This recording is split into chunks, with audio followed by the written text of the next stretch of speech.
I could stand some loving, oh so bad. I feel so funny, I feel so sad. Good morning, my friends. This is Hank McGurk, the Pajama Scholar, coming to you from bright and sunny Sarasota, or shortly to be bright and sunny. Probably another beautiful day in the south as we prepare for sunrise. It is 5:56 a.m.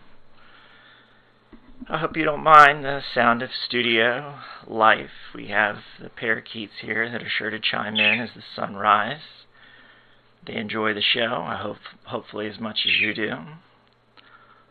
So we'll get right into it. This is Ambient Glow Radio with Hank McGurk. Something akin to fireside chat that was done by FDR in the 1930s. It would be Franklin Delano Roosevelt. And I will be enjoying my coffee throughout the program. Now we'll start with a little bit of current events. Yesterday, I went to babysit my two nephews, and help my fiance help her sister take care of some family issues. The corporation that her sister is working for has decided to send her. Now, she has two children, one 2 years old, the other less than a year old, and to send her to Fort Myers and Port Charlotte, locations that are an hour or more in traffic away from the city. So she would literally leave or get up at 4 o'clock in the morning to pump and do what is necessary to get the children prepared for the day, and then go through the morning commute to make it to work and stay all the way until 11 o'clock in the evening while her new husband is on a cruise. I find that very irritating, to say the least. Not that I have the opportunity to look after my nieces and nephews or help out my beloved sister-in-law, but what irritates me is that I find that the hardest workers in our society, the people that want to have children, the people that hold the full-time corporate jobs, that work more than 40 hours a week, that do whatever is required of them to help the corporation function, and yet the corporation cannot treat them like a human being. Now, I understand some corporate philosophy. Sometimes you have to move personnel around, especially managers and things of that nature, so management can't develop relationships of friendship, and also select specific employees that take on tasks like ordering or receiving and returns or accounting, or because if a manager has effective employees that is able to do those things, their skills get rusty. So they're continually rotating personnel around inside of one of these corporations. Now, this particular store is a retail store. It's a home goods store. And I do not believe that retail will fare exceptionally well in the coming days. But there is one positive side about this, is you'll actually be able to spend time with your children. For whatever reason, people today have been unable to act in their own best self-interest. They've been unable to say no. They've been indoctrinated into hierarchical structures, which are institutions that they believed that they could trust for a lot of different things. The FDA, the EPA, the NRC, the FBI, the CIA, the DIA, the DHS. Well, I could probably go on for several minutes, but I'm certain my viewers get my point. We've already lost in the past 2 weeks 2 very important researchers that should not ever be forgotten for their sacrifice and for their hard work, for their courage and their bravery. Courage is not an absence of fear. Only a fool has no fear. Courage is the ability to overcome it. So our friend Jennifer Moore, Task Force Live in D.C., was investigating sex trafficking and unfortunately passed away in a D.C. hotel. If you haven't viewed her body of work, you should view her body of work. It had been a race against time, but I do believe some people out there have archived the work, and it could be found for you. Just contact us over here at Ambient Glow Radio. And a South African man was killed, an ex-law enforcement agent who had continued to follow similar lines of inquiry into elite child sex trafficking off of an island down in South Africa. Now, one thing about the South African people that I've noticed, and this is through watching a variety of them, one of them being Serpent ZA, who realized what type of situation was going on in South Africa many years ago and moved to China. And if you would like to know what a Westerner's experience is like in China, you should go over and check out Serpent ZA. He does phenomenal work. And it really gives you kind of an on-the-ground human interaction, person to person, no propaganda, real look at how people live in the new cities like Shenzhen. And you can get attitudes about how they live and work on the streets and their different cultures and different holidays and their attitudes towards Westerners and their attitudes towards him and some of the things that they have in their grocery stores, all very fascinating things. For there to be peace in the world, you really need to understand other people. It's vital to understand other cultures, because the propaganda of our time is all about demonizing an enemy that you do not know, a boogeyman, if you will. It's the divide and conquer. It's been used by rulers over the centuries to accomplish the same goals that they always are trying to accomplish, and that would be dominion over people, dominion over the economy, and then dominion over resources, ultimately leading to dominion over the world. The lust for power, I say, is not inimical to all men, but to some men. And those are the very types of people that you don't want in government. One of those types of ideas were specifically enumerated in the opinions of our forefathers when the Constitution of the United States was constructed. Unlike other constitutions in history, except perhaps for the Magna Carta being really one of the first in the Western world that I'm aware of, that removed some of the power from the king and shared it with the Parliament, the Constitution is not a document that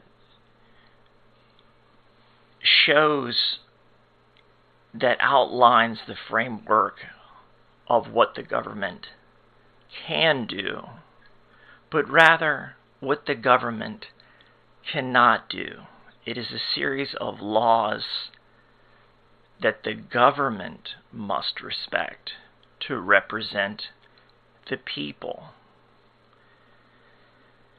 And that's really what the function of good governance is, especially in the modern age.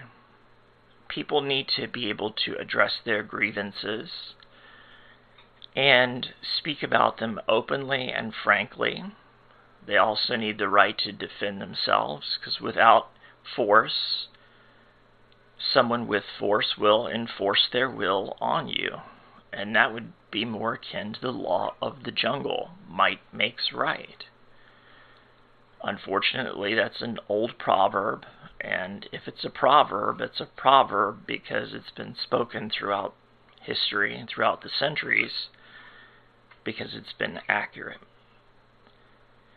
So it's very important for people to have the ability to defend themselves against a government that disobeys its own laws.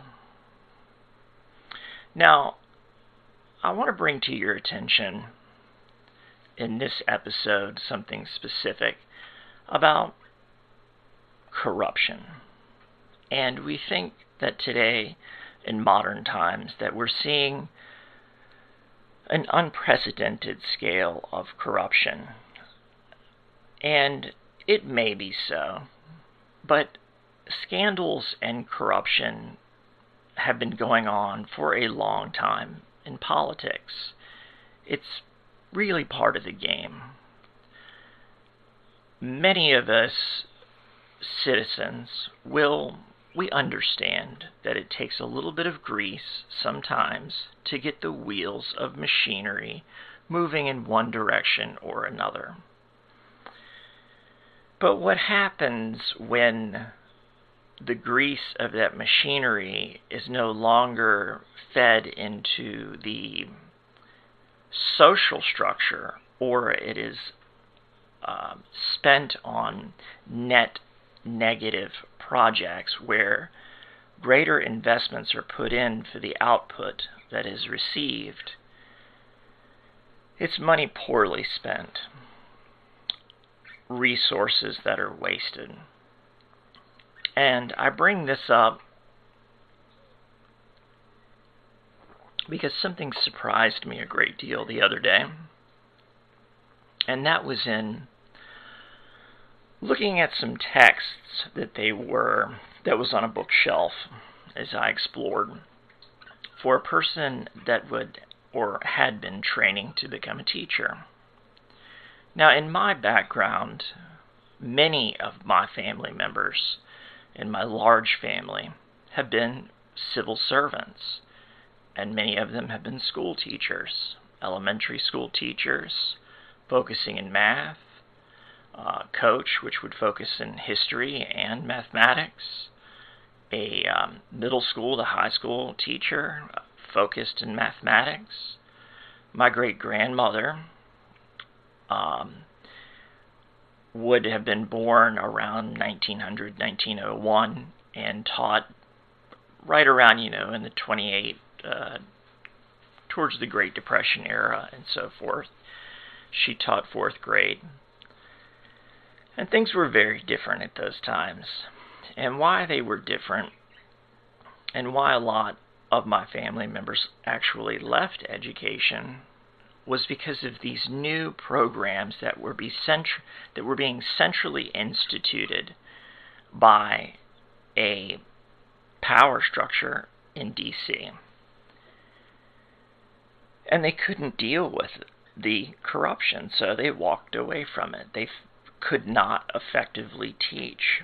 It was rotten to the Common Core, something that many parents have rebelled against. And J.P. Farrell wrote an outstanding book, one of my favorite authors. I would like to have more of his text. Such a prolific author. He received his doctorate in English at Oxford, so he certainly is no louch. A brilliant scholar who puts many things together. But he wrote a book called Rotten to the Common Core.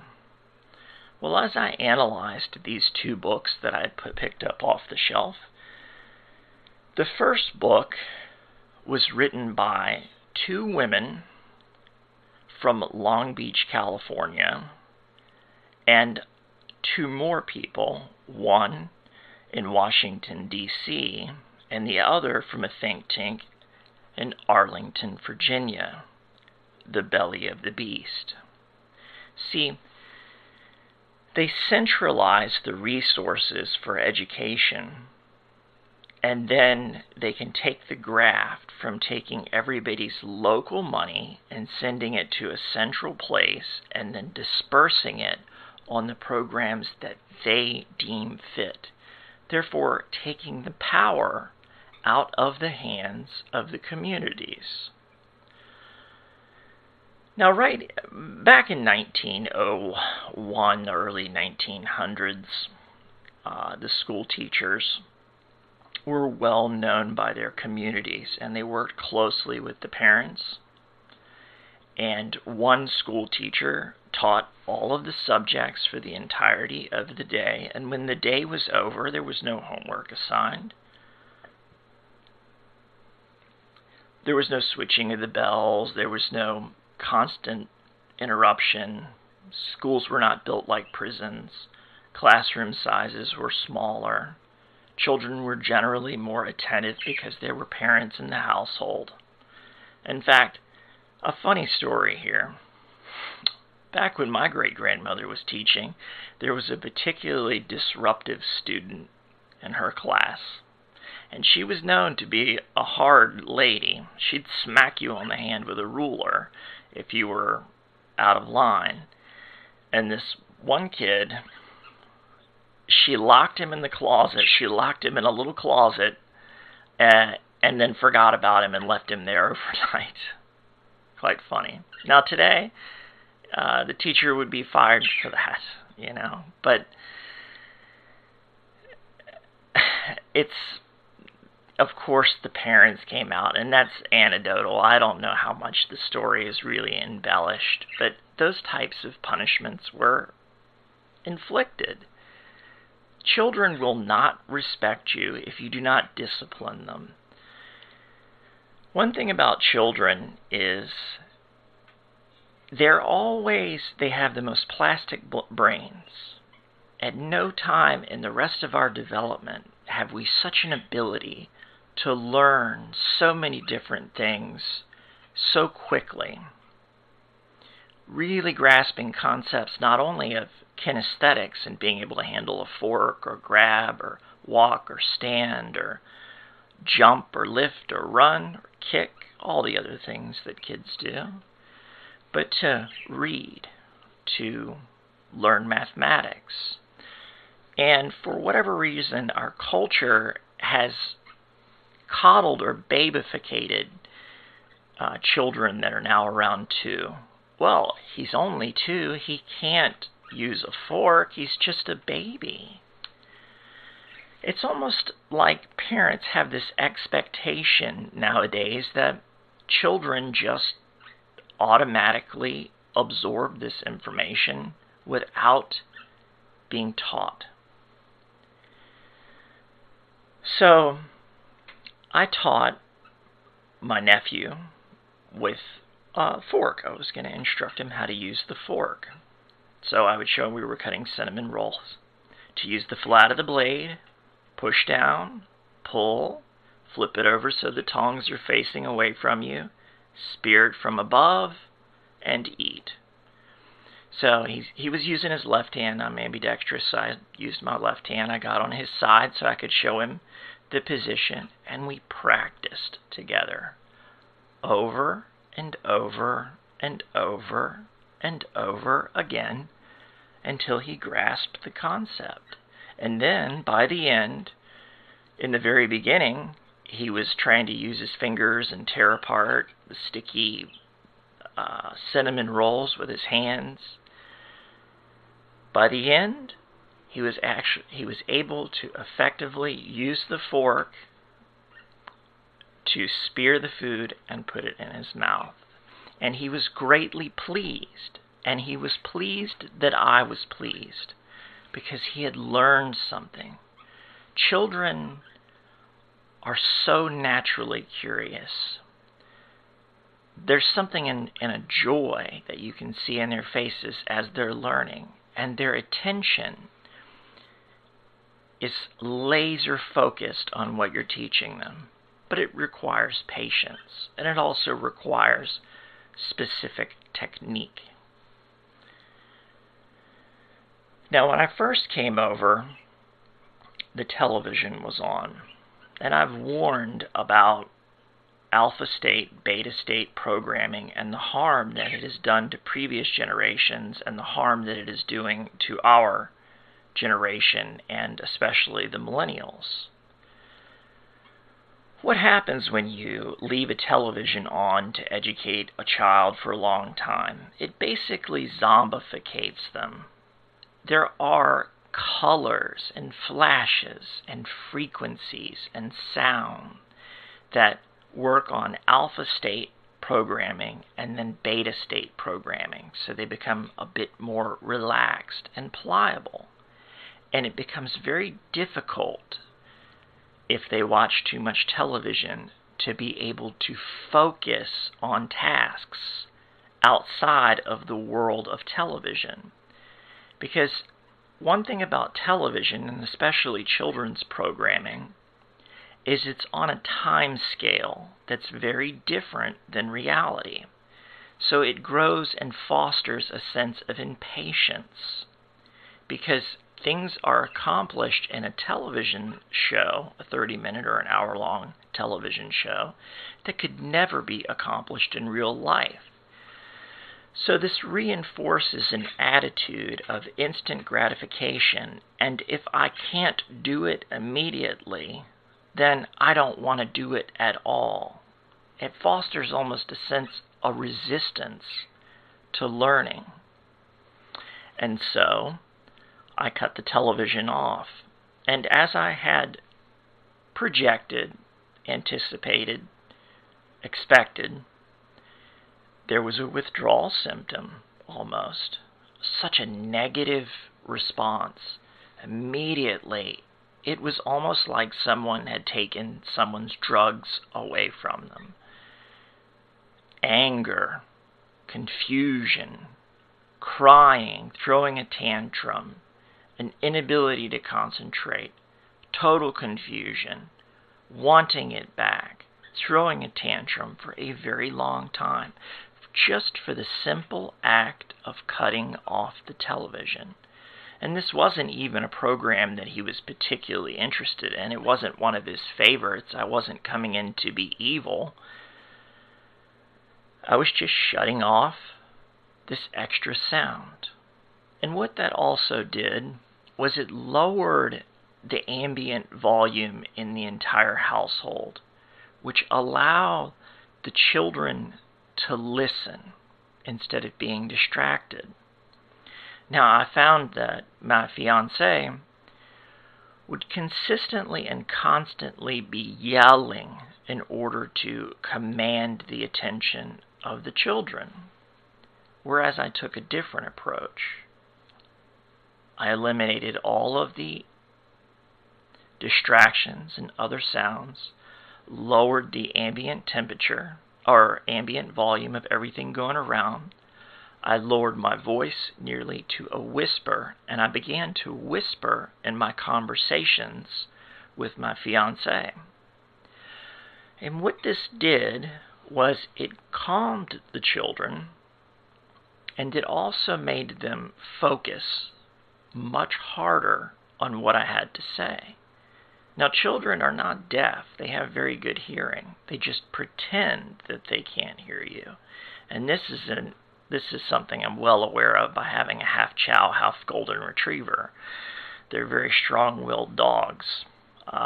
They can hear you, but they will often pretend that they don't, just to, I guess, show a little ass. It's endemic to their breed, for the chow anyway. They're very strong-willed. And the golden being very loyal. Interesting breed. But that's an aside. So when I speak to the children, now I am able, even at a reasonable volume, to command their attention. And if I must raise my voice, then it demonstrates a severity or an importance of something, some issue that I am trying to convey of importance. So let's progress down on this road a little bit further before I get back to those books. So we go outside because I think it's very important for children to explore their environment. Now, when I was young, I did a lot of outdoors things by my grandparents. I was very much well instructed in the old ways.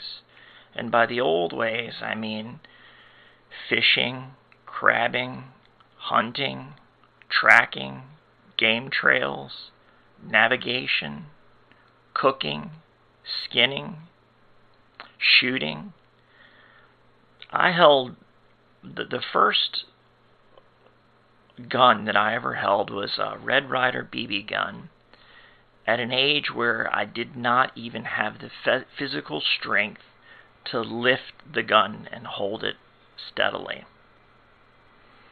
And that just goes to demonstrate how early I began to understand firearms and firearms training and safety. And when you begin at that age, it's a tool. You don't think of it as a Hollywood weapon. You look at it as it is what it is. It's a tool that you use for different things that need to be handled very carefully. Handled just as carefully as a motor vehicle, for example. So you always want to exercise responsibility, and those responsibilities were taught to me at a very young age. And I would sit on the docks for ages in a little tributary, a small river, off of the, I guess you would call it a tributary, not a river, but off of the Rappahannock into a small town called Urbana, where I spent most of my summers. And I would spend from sunup to sundown crabbing on the dock, where the fishermen would come in and they would clean their fish and they would have fish heads left over. And it taught me how to tie knots and run different lines, and then I would enlist the aid of my sister and my cousins and other members of the family and other kids that were interested in this type of thing, and drop several lines in the water. And it's amazing what you can do with just a sink weight and a piece of twine. Hold it in your hand, you let it rest on the bottom, and you have to breathe very relaxed, because if they sense your heartbeat in the line, that'll even make them drop off, the crabs. Because the beating of the heart translates through the twine and into the bait. And then a crab will come and latch on with its claws and greedily begin to eat the fish head. So ever so slowly, ever so carefully, you draw the line up ever so slowly to the surface where the crab is barely noticing. Now, you don't want to bring him up quite to the light, but you want to bring him up to where you can see him. And either, if you're skilled, you can hold the line and use the net to scoop your own crab, or you have a netter that works with you. It makes things a bit easier. And they get under the crab, they dip it in very gently, and then they just simply lift up, and you have a crab. Now, the crab inside the net would be, you would flip it over, and you would put your forefinger and your thumb and hold it upside down, and the crab just goes right to sleep. Gentle pressure, goes right to sleep. And then you can free him from the net without causing him any harm and drop him into the bucket.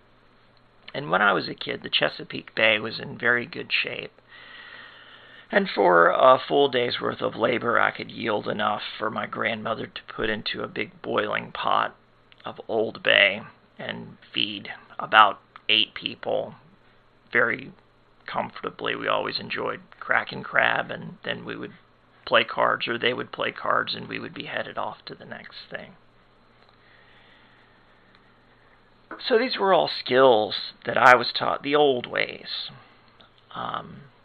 Now, I got away from the old ways, but I've never forgotten them, and I've even practiced them before. And some city dwellers, I guess, some friends from St. Louis when I moved to Sarasota for the first time, came out, and I was going to teach them this thing. They didn't believe that it could be possible.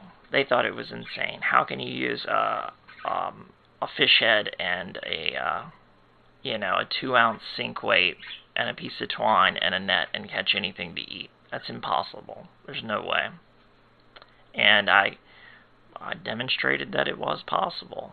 The docks were a little bit higher, so I actually had to use my legs to hang on with my leg strength, flip upside down, and then net the crabs from the underside, and then pull myself up from my belly and as on upside down crunch. Now, at that time, I was in a little bit better physical shape than I am today. I'm not in terrible shape, but I was in much better shape in those days. So it does require a bit of physical effort. And in those hot days down there, you brown, your skin turns tan. And it's just very enjoyable. The day passes by quickly. You don't need entertainments. Everything's entertained because you have to monitor your lines.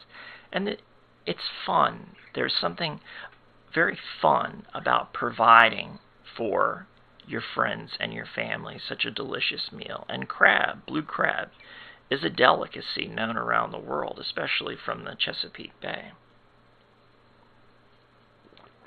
And I assure you that with the expert crab crackers that we had, not a bit of meat was wasted.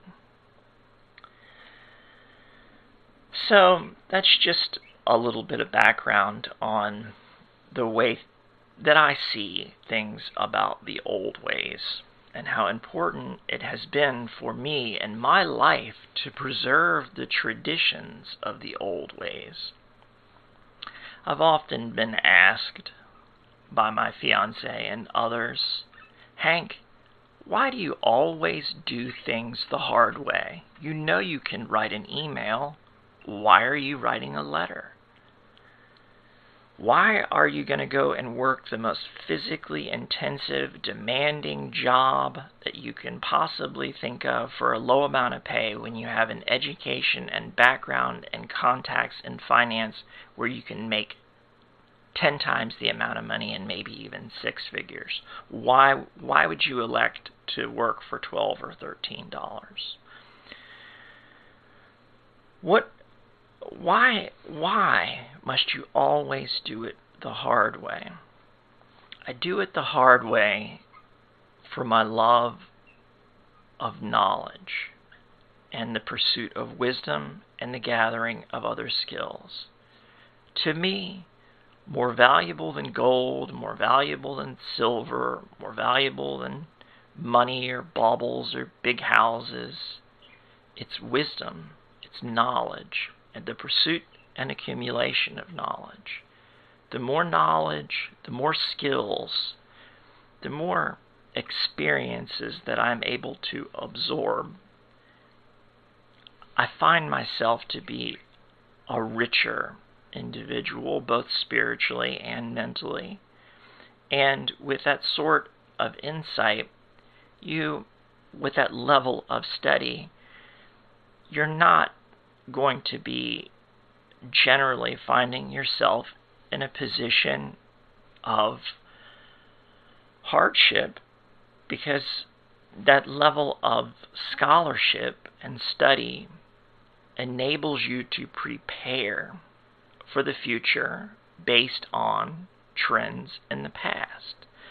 And all species survive, especially in predator-prey or competition species, but in anywhere in the natural environment. An animal's awareness of their environment is crucial it is critical to their survival. Those that are unaware of their environment are prey.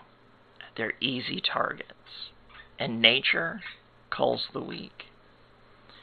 And we see that over and over and over again in even the history of mankind. So it's very important to explore and to be educated and to be aware of your surroundings. Awareness is the best defense. If I had the option of being armed with a handgun and having a moderate, reasonable level of training, or having being trained and exercising my skills in awareness and information gathering, I will take skills and information and awareness and sharpening and honing those skills way beyond arming myself. Because if you're aware, then you will put yourself, or avoid rather, positions in which you would have to defend yourself. In my philosophy, I believe that life is a spiritual test, as evidenced by all of these things that we look around us. There is no denial of God. The very creation that we sit in right now is God. Everything around us. God is everything. It is all of creation. But let us not forget that God is not wicked. I believe that the divine force, the thread that ties everything, that is all of creation, it does listen. You can be part of that thread if you meditate and pay attention carefully to the signs and signals, and then find yourself or bring yourself into meditation and prayer and communicate. Have an open communication with God, and it will make your prayers come true. Now, don't be trite. You don't to run a fool's errand and pray for things like money or fame or power is an abuse, I think, of the divine field, or wishing someone ill is a abuse of the divine field, which would only come back to you in ways, spiritual ways, that either can manifest themselves in this lifetime or other lifetimes. And I hold the belief that nothingness, by its very definition, cannot exist. So there will always be one transitory phase to another. We will die and we will transform. Still, the line of creation goes on. Now, we're very lucky. We could be very lucky. We could be very skilled. We could be very dedicated to our spiritual lives and move up and closer to being one with God, where you are totally part. Even, I suppose we're never separated from God. So it's a difficult concept for me to explain, because when we're talking about spirituality, there's a lot of, there's simply few words to describe these spiritual experiences. And they say that about the Tao. The true way cannot be explained, but it can be experienced. But I try and do my best to kind of explain these things. And I have seen nature be cruel, nature being part of God. I have seen And this was a symbol, a sign that came to me that reminded me exactly about what creation is, and the divine field and God and everything, all of these things combined, and where I stood in it and where another creature stood in it. When a hawk came down and sat on a nest of baby birds in a parking deck, and I watched as the hawk ripped these baby birds apart and ate them. And that is the truth of nature. That is the truth of reality. Life and death are very real parts of reality, very real parts of creation. And in itself, was it a wicked act? Was the hawk inherently evil because he killed those birds? I would argue not. The hawk, that is his function. That is how he lives. And that is what he eats. And those birds, they died a swift death. Perhaps the parent had left the nest and had failed to continue to feed the birds, or some other type of thing. But nature, if you let it handle itself and don't interfere with it too much, it's very self-regulating. And as I spoke of yesterday, man often creates things that please him, but don't really fit in all that well with nature's design. And I could go on to reference many things. Chemicals that poison, the fracking, Fukushima, which could very well be an extinction level event, probably the most understated problem, ecological disaster in all of human history. Cesium and Napa Valley wine poisoning the breadbasket of the United States. And these sick people have the balls to the kahunas, because I don't want to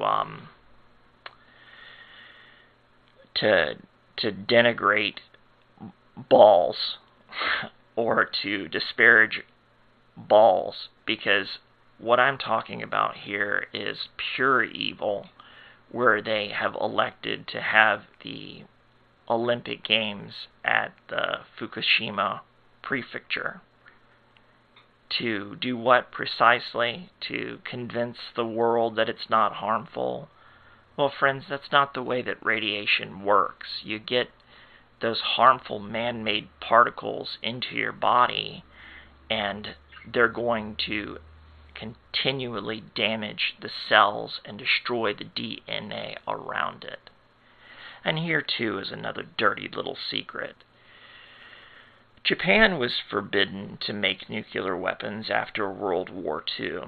So instead, they make a bunch of nuclear power plants. Well, what's a byproduct of that nuclear waste? It's a quick convertibility into nuclear weaponry. It's not clean energy.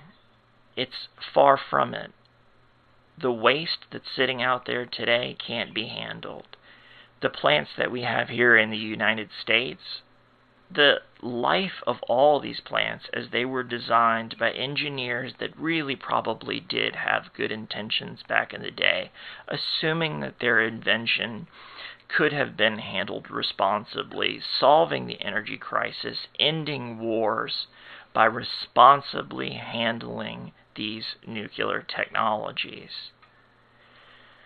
But unfortunately, they've just let the facilities go on and on and on past their decommission dates, and they vent these radioactive gases into the air around these facilities. There's been numerous stories that have actually made it into the public where we were a crack or a canister away from another Fukushima-style event here in the United States.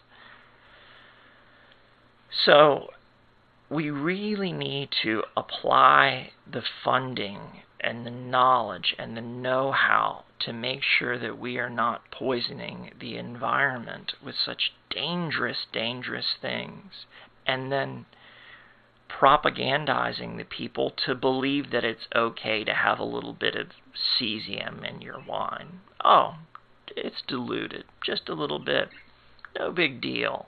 You get the same from a banana. Well,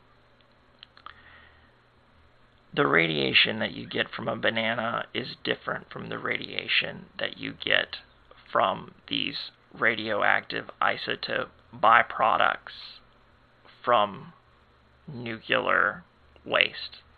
Okay? There's not even a really good explanation right now for what we could even do with the existing waste. And I have another little bit of a conspiracy theory for you. And this is speculation, but it seems to make sense given some of the information that I have about radioactive dumps off the coast of Somalia and Mogadishu. You know those Somalian pirates that we heard so much about that were attacking oil tankers, and what did they expect to do with it? Did you ever hear about them hijacking an oil tanker and actually being able to sell the oil at market? No. These fishermen, these people of Somalia, had organized to the best of their ability to fight off these ships that were delivering nuclear waste from France and from Germany and from the EU onto the shores of Somalia. Now, if that isn't a human rights crime, I don't know what is. All these mysterious diseases and things in Africa, you want to talk about Ebola or AIDS?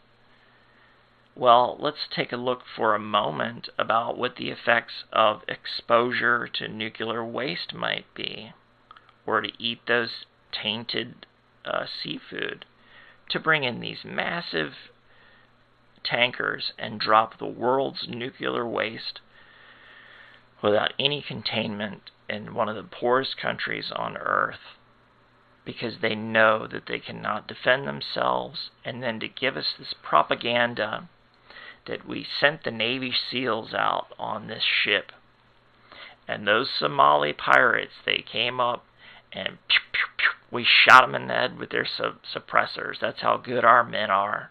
Our killers, our stone-cold killers. Now, warriors do have a place in society, but I do not believe for 1 second that those men that were tasked to do that job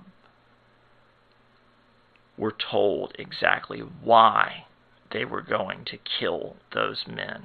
They were told that they were going to kill those men because those men were pirates and thieves, and piracy on the high water, that's a crime that seafaring, waterfaring people, as we have been for so long, do not tolerate. Piracy is not tolerated. And we've seen a resurgence of piracy here in the Caribbean. How much of that is propaganda, I'm not entirely sure. They're still trying to whip up a little bit of anti-Venezuelan sentiment. So now it's Venezuelan pirates in the Caribbean. And before it was the Zetas, the Mexican Zetas in the Caribbean pirates. As, you know, we only have really enough Coast Guard and the 6th Fleet down there in the Caribbean to interdict maybe even one of the 3 drug shipments that they know are coming in, much less all the ones that they don't know about.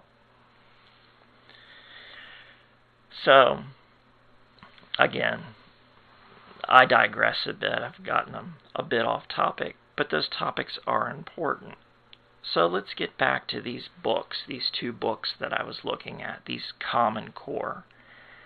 The first book is actually quite a thick book, but the entire book is based on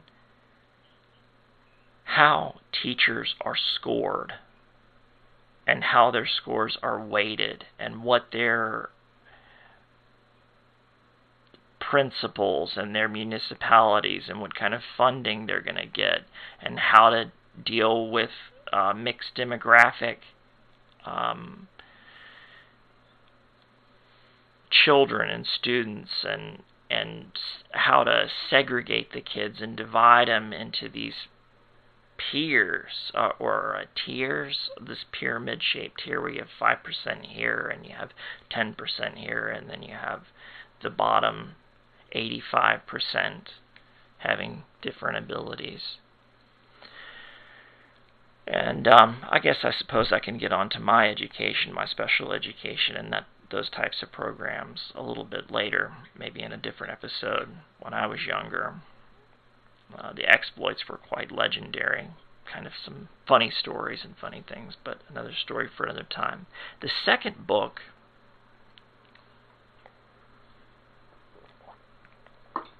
and this was almost laughable, was literally called S.I.O.P. S.I.O.P. S.I.O.P. And this was the one that I was referring to with the two Long Beach professors, and the one from Arlington and the other from D.C. This top-down control of the educational system, teaching nothing about the method of how to teach, how to effectively teach,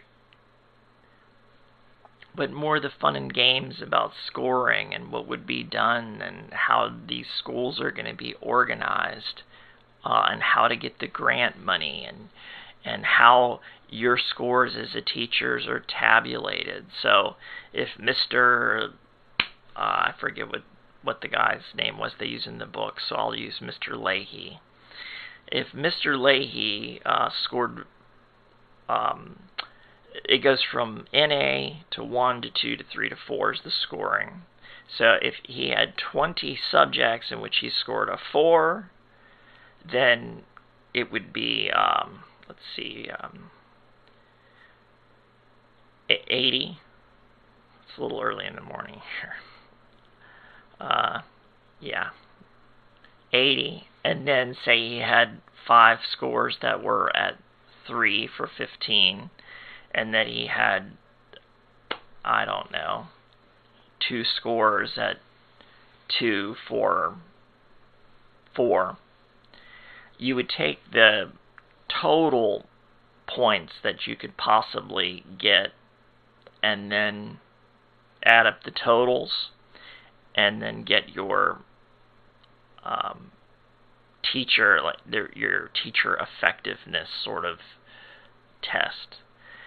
The first book is about how to teach to the test. The entirety of the book is teaching to the test. The second book is about how teachers themselves will be graded if they fail to get the students to be able to achieve on what they call an HRT, or as a high-risk test. Wow.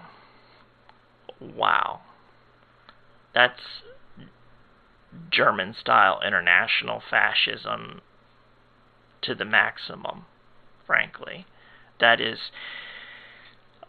Charlotte Iserbyt, Iserbyt, something like that.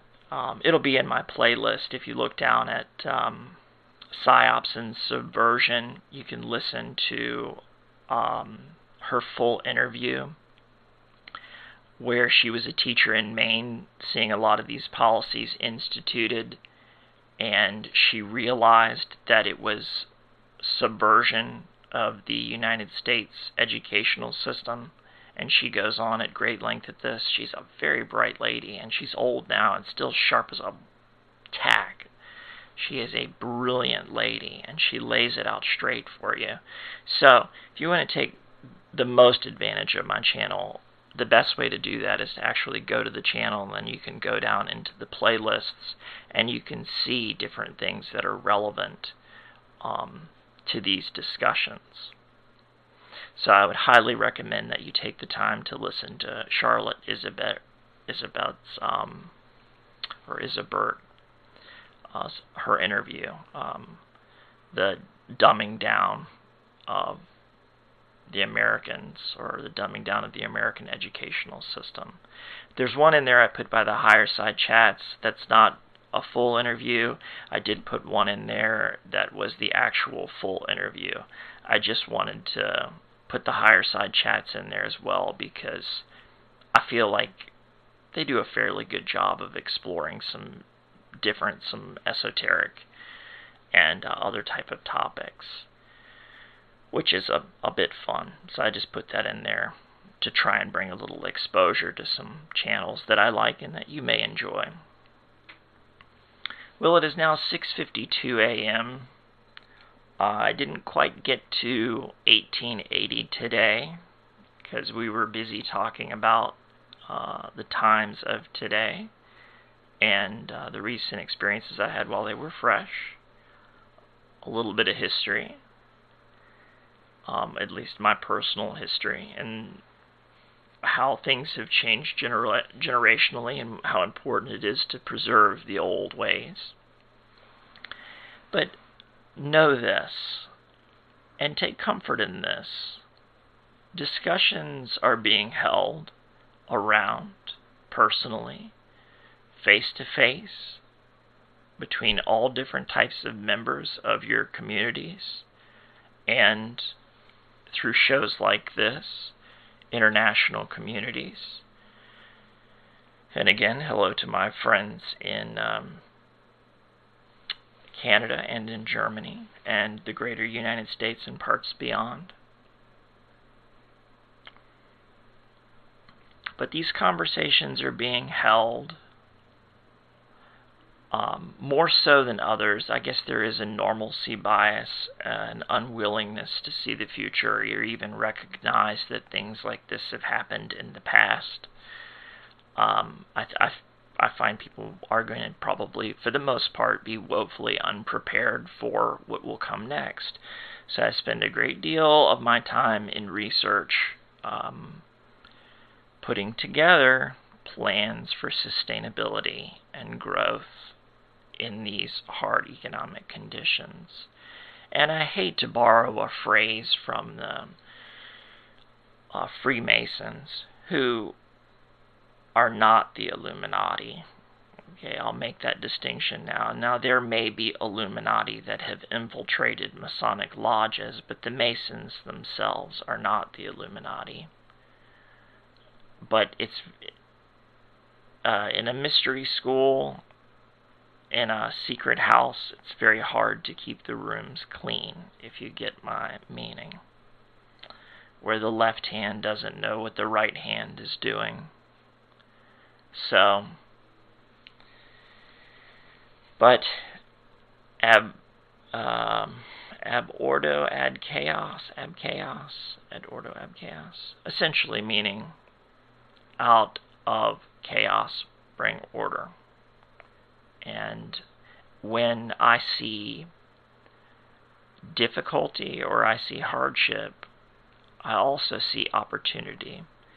Because for the majority of my life, I've found that people do not appreciate scholarship because they don't want to hear, they don't want to know. The entrainment technologies that I was talking about a bit earlier with the children, as far as the television and the alpha state, beta state programming that goes on with things like that, largely affect adults as well. And the continual garbage, S.I.O.P garbage that I see come out on a lot of news feeds that are pushing some very dangerous agendas. So critical thinking is very important. But I will be ready.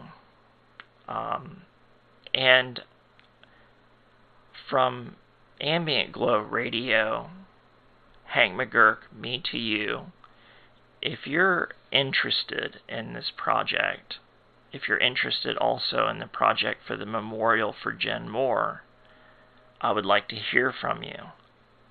This is not a thing that I will ever forget about. And I want other people to know about it.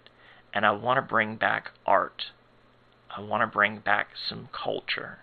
We've been robbed of our traditions and our culture. And art is so important to that. Because the intuition of the artists bring to us things that we ourselves cannot see. And then we reflect on good art. The artist not only communicates something from within themselves, but you can also pull something from your experience and apply it to the art. And it brings out something very uniquely human, something that the AI will never understand.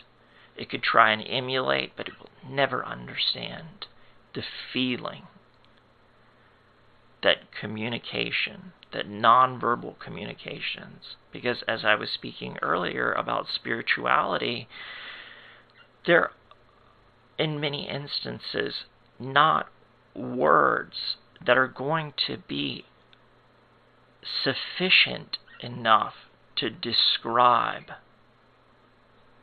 or to do justice to the subject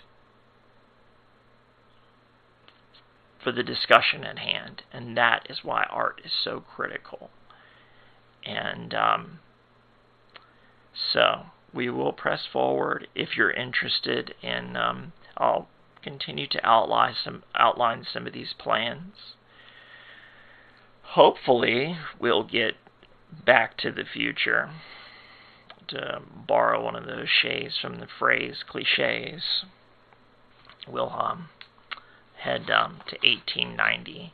And even though all of human history is linked, I think that's an excellent place to start, because it's really going to give you an insight into how similar things were in the past and how they repeat. Because it wasn't just the stock market crash of 1929. There were a lot of things that led up to it and that happened before it. You know, like we had the crash in 2007, 2008. They had a crash before 1929 most people are not aware of. They had something called muckrakers, people that, I don't know if you've ever heard of a book called, it was written by Upton Sinclair, something about a meat packing plant. I don't remember the title right now. And about the disgusting conditions in the canneries. So the muckrakers of our time are the YouTubers out here telling the truth. Because back then, they had the problems with the papers that we are having today. And then the muckrakers went out and wrote their own pieces to bring attention to these scandals and not to let these injustices go. So history is a cycle. Everything really is a cycle. And the wisdom, the information, there are libraries full of keys, but what to do with that knowledge, that's the real trick. That's the wisdom of sages. Knowing is not just the thing, but how to apply that knowledge. That's the wisdom of sages. It is now 7 o'clock a.m. in Sarasota, Florida. I hope you guys have a fantastic day. It's been Hang McGurk with Ambient Glow Radio. Take care.